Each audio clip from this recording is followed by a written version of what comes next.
Top 10 most complimented perfumes available at most major department stores. Sometimes we don't want to scour the internet looking for a sample of some really high-end niche perfume. Sometimes we just want the accessibility of being able to go to our local shopping mall, walk into a Macy's, an Ulta, a Sephora, a Nordstrom, what have you, and these perfumes are going to be there. So these are 10 of the most complimented perfumes for women that are available at most major department stores. So make sure to stay tuned.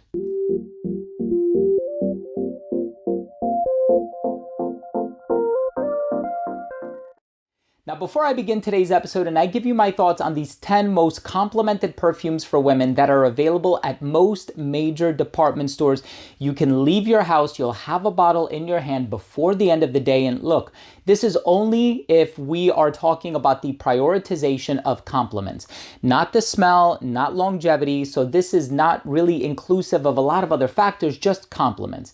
You want to smell good, you want to walk into the room, people are going to approach you and say, wow, you smell good today. These are the 10 you should be checking out. If you like videos like these, hit subscribe, hit the bell, and give this video a thumbs up for the algorithm. It would really mean a lot. So the first fragrance that I want to talk about is Burberry Goddess. Now, of course, with Burberry Goddess, this is a sweet vanilla and vanilla caviar type of a fragrance. And of course, Burberry has put out some really wonderful fragrances. This one is definitely on the sweeter side of things. And so this is a bit more sophisticated. And actually, let me reveal the next one prematurely. We have two Burberry fragrances. We have Goddess and we have Burberry Her. Burberry Her tackles a more youthful demographic. This has musk and vanilla and strawberry. It's composed by Francis Kirkjohn, who also worked on Baccarat Rouge 540 by his own brand. And a lot of people have compared this to Baccarat Rouge. It has like this sweet ethyl maltyl cotton candy thing happening in the dry down. This is actually far more complex than Baccarat Rouge. And I know that because I've seen the MSGC of Baccarat Rouge and I know what goes into it. It's actually a very simple formula. This is far more complex. Burberry Goddess, on the other hand, this is a bit more of a dressed up fragrance. So the vanilla caviar, this is great for a night out. This is great for an all day type of a scent, especially if you're a bit more on the exuberant side of things, if you have a playful personality, if you like putting yourself out there. Don't get me wrong, with Burberry Goddess, you're also going to want to get noticed, but this is the type of fragrance you wear when you're maybe going to a more classy, distinguished, or sophisticated event. So both of these are very, very good, and you're going to get tons of compliments with both of them. I also really enjoyed the Elixir de Parfum version of Burberry Her. So you kind of have an option there, right? Do you want to go with the original, the Elixir? The Elixir is going to last a little bit longer. It's a deviation from the smell, but this one does very, very well. And of course, if you want to shop online, you can just get Rave Now by Latafa. That one also smells similar to this, actually lasts longer. So I'm going to leave that up to you. Now, of course, this is a classic. Are we going to make a most complimented list and not talk about Flower Bomb by Viktor and Rolf? There have been so many flankers of this. It is such a commercial success. This is tea, bergamot, orchid, and it has some sweet ingredients in the dry down. There's just something about the original Flower Bomb. I mean, I remember smelling it a decade ago, probably longer. And when it first came out, basically, and I said, what is this? This is so good. This was actually the reason why I felt so compelled to buy Spice Bomb, which is the men's counterpart. And I said, I don't care. As soon as this fragrance comes out, and I bought it the day it came out, and I'm talking about the original Spice Bomb. The day it came out, I said, I love the women's version so much. I know they're not going to drop the ball on the men's version. And actually, it ended up being one of my favorite fragrances. And effectively, I think it was one of my first blind buys that I actually purchased with my own money. So I still wear Spice Bomb to this day, but the original Flower Bomb for women is amazing as it concerns or with regard to compliments. Good Girl by Carolina Herrera, a chocolatey, slightly powdery tuberose fragrance. So if you're looking for something sensual and mesmerizing, something that conveys femininity, but something that also possesses a great deal of confidence, please check this one out. And actually, I'm also going to reveal the next one. This one is very good, girl. I kind of enjoyed this mechanism a little bit more without the built-in atomizer. I don't know, I just feel like it's a bit safer. And I imagine this one has it too, maybe depending on the size that you get, but this stiletto is a little smaller.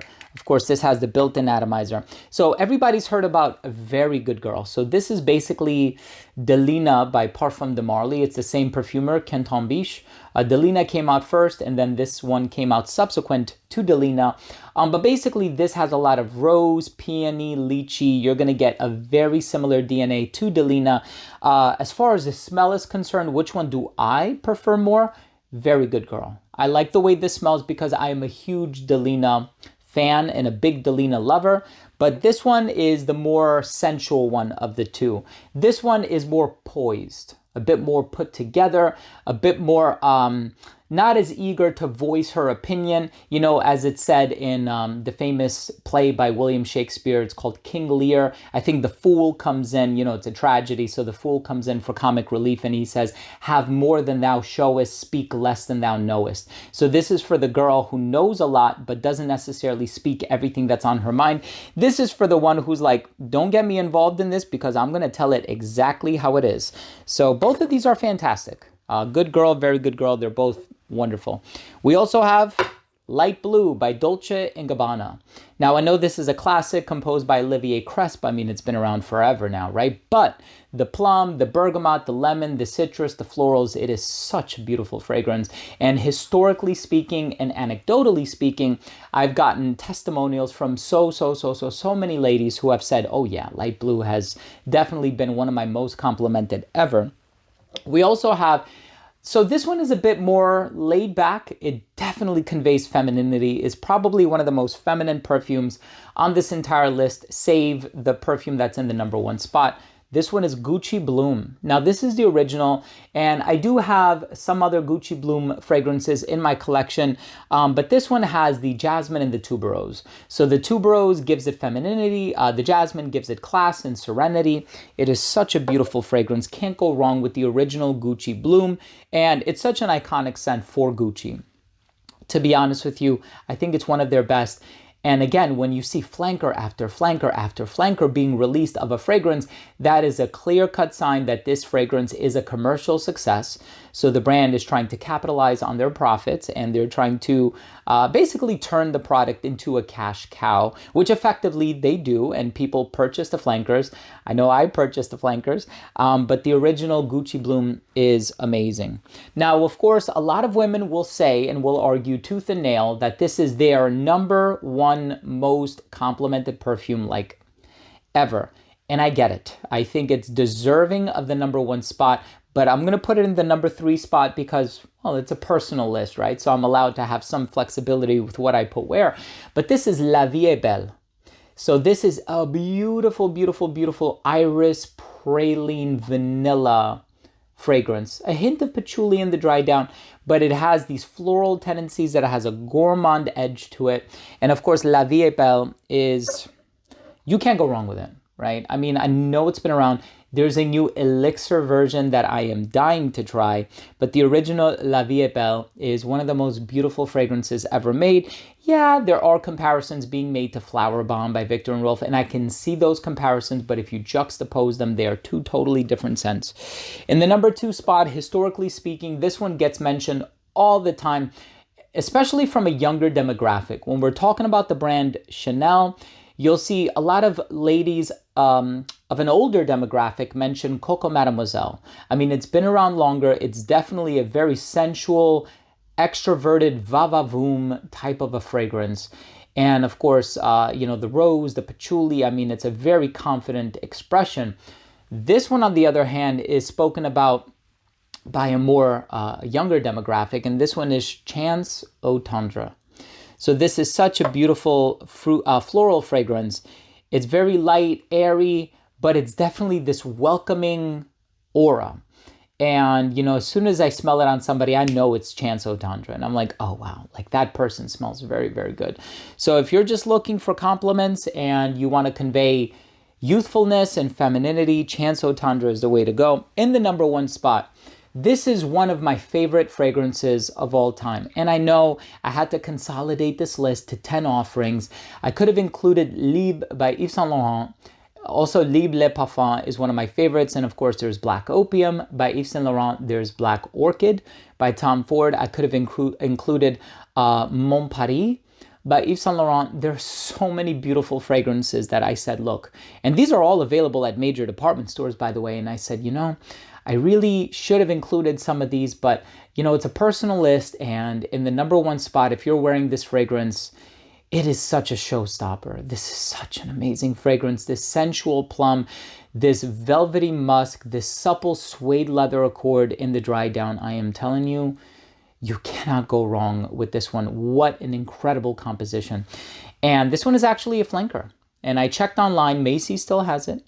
They also have the rose counterpart, which I also love, and I'm gonna buy it eventually because even though I don't see myself wearing it personally, I would just love to smell it from time to time just to remind myself of what it smells like. Nevertheless, by Narciso Rodriguez, it's called Musc Noir for her. There's also Musc Noir Rose, beautiful chef's kiss, right? But this one, the plum, the leather, the floral tendencies, the musk, it is such a gorgeous fragrance. So let me know, what has been your most complimented perfume? I'd love to hear from you. Drop your comment down below. What is your most complimented perfume? Maybe it's not a designer. Maybe it's a niche. Maybe it is Delina. Maybe it's Oriana. Maybe it's, you know, Aqua Fiorentina by Creed. I would love to hear from you. Drop your comment down below. And of course, if you took anything of value from today's episode, I would really appreciate it if you would consider supporting the channel by clicking subscribe, hitting the bell, and giving this video a thumbs up for the YouTube algorithm. It would really mean a lot. Thanks again for watching. I love you all, and we'll see you tomorrow with a new episode.